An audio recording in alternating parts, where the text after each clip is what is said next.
अगर इस चौखट पर बारात आई तो टोली की जगह उनकी अर्थियां उठेगी और सबसे पहले अर्थी उसकी उठेगी जिसके सर पर सहरा होगा।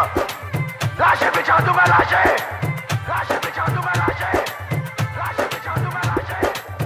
हई रंगा बहाजी कह दी है अपना बाप के, दारू पी के आइब बियाह वाला रात के।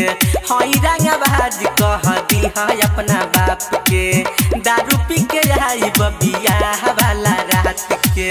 हम ना डराइब हो लेके तोहे जाइब हो, जवन साला बोली ओकरा टांग धक फाड़ब। मरबा में तोहरा बरबा के हम ही गोली मारब, मरबा में तोहरा बरबा के हम ही गोली मारब। इन हाथों ने सिर्फ हथियार छोड़े हैं, चलाना नहीं भूले। Music by Roshan Kumar.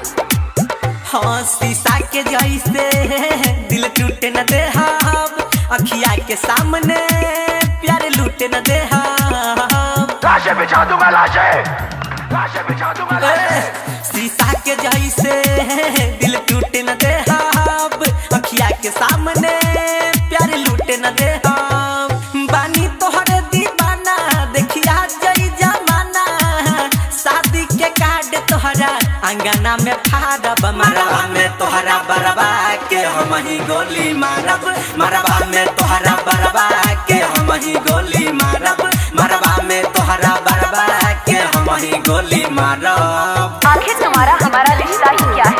रिश्ता मैं कुछ नहीं जानता, सिर्फ इतना जानता हूँ कि तुम मुझसे प्यार करती हो।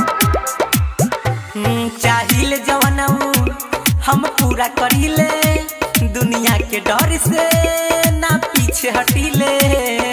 लाशें बिछा दूंगा, लाशें बिछा दूंगा, लाशें। हाँ चाहिए जवानऊ हम पूरा करीले, दुनिया के डर से ना पीछे हटीले।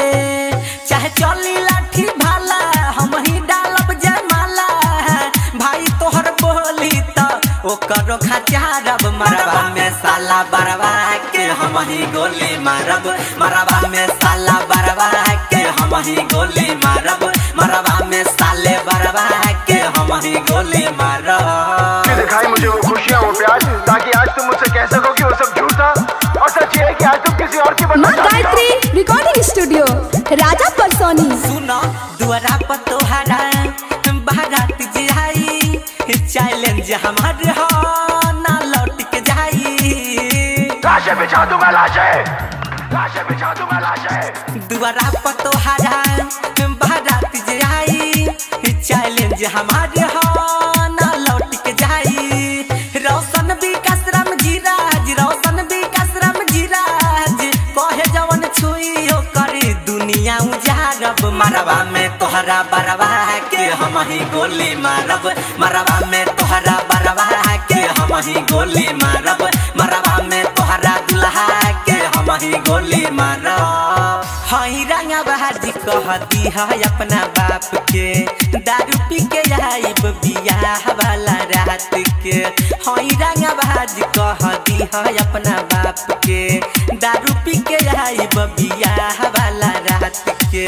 हम ना डराइब हो लेके तोहे जाइब हो, जवन साला बोली ओकरा टांग धक फाड़ब। मरबा में तोहरा बरबा के हम ही गोली मारब, मरबा में तोहरा बरबा के हम ही गोली मारब। बाघ आर्ट रिकॉर्डिंग स्टूडियो राजापुर सोनी बाजार सीतामढ़ी बिहार।